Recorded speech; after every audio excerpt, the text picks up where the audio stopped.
بسم اللہ الرحمن الرحیم نحمدہ ونصلی علی رسولہ الکریم۔ دوسرا باب، اللہ جل جلالہ وعم نوالہ کا خوف اور ڈر۔ دین کے ساتھ اس جافشانی کے باوجود جس کے قصے ابھی گزرے اور دین کے لیے اپنی جان، مال، آبرو سب کچھ فنا کر دینے کے بعد جس کا نمونہ بھی آپ دیکھ چکے ہیں، اللہ جل شانہ کا خوف اور ڈر جس قدر ان حضرات میں پایا جاتا تھا، اللہ کرے اس کا کچھ شمع ہم سے سیاکاروں کو بھی نصیب ہو جائے۔ مثال کے طور پر اس کے بھی چند قصے لکھے جاتے ہیں۔ نمبر 1، آندھی کے وقت حضور صلی اللہ علیہ وسلم کا طریقہ۔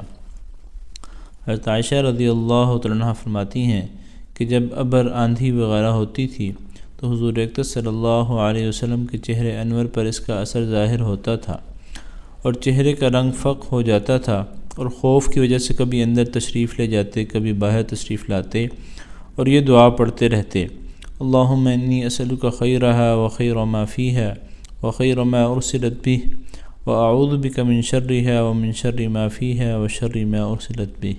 ترجمہ: یا اللہ، اس ہوا کی بھلائی چاہتا ہوں اور جو اس ہوا میں ہو، بارش وغیرہ اس کی بھلائی چاہتا ہوں، اور جس غرض کے لیے بھیجی گئی اس کی بھلائی چاہتا ہوں۔ یا اللہ، میں اس ہوا کی برائی سے پناہ مانگتا ہوں اور جو چیز اس میں ہے اور جس غرض سے یہ بھیجی گئی ہے اس کی برائی سے پناہ مانگتا ہوں۔ اور جب بارش شروع ہو جاتی تو چہرے پر انبساط شروع ہوتا۔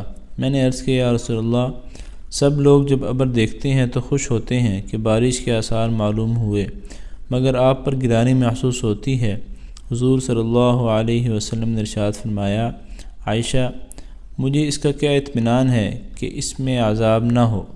قوم عاد کو ہوا کے ساتھ ہی عذاب دیا گیا اور وہ ابر کو دیکھ کر خوش ہوئے تھے کہ اس ابر میں ہمارے لیے پانی برسایا جائے گا، حالانکہ اس میں عذاب تھا۔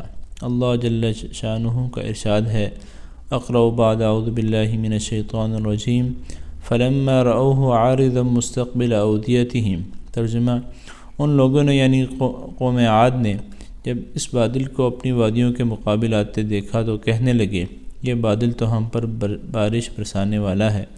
ارشاد خداوندی ہوا کہ نہیں، برسنے والا نہیں، بلکہ یہ وہی عذاب ہے جس کی تم جلدی مچاتے تھے، اور نبی سے کہتے تھے کہ اگر تو سچا ہے تو ہم پر عذاب لا۔ ایک آندھی ہے جس میں دردناک عذاب ہے جو ہر چیز کو اپنے رب کے حکم سے ہلاک کر دے گی۔ چنانچہ وہ لوگ اس آندھی کی وجہ سے ایسے تباہ ہو گئے کہ بجز ان کے مکانات کے کچھ نہ دکھائی دیتا تھا، اور ہم مجرموں کو اسی طرح سزا دیا کرتے ہیں۔ فائدے میں شیخ صاحب لکھتے ہیں، یہ اللہ کے خوف کا حال اسی پاک ذات کا ہے جس کا سید الاولین والآخرین ہونا خود اسی کے ارشاد سے سب کو معلوم ہے۔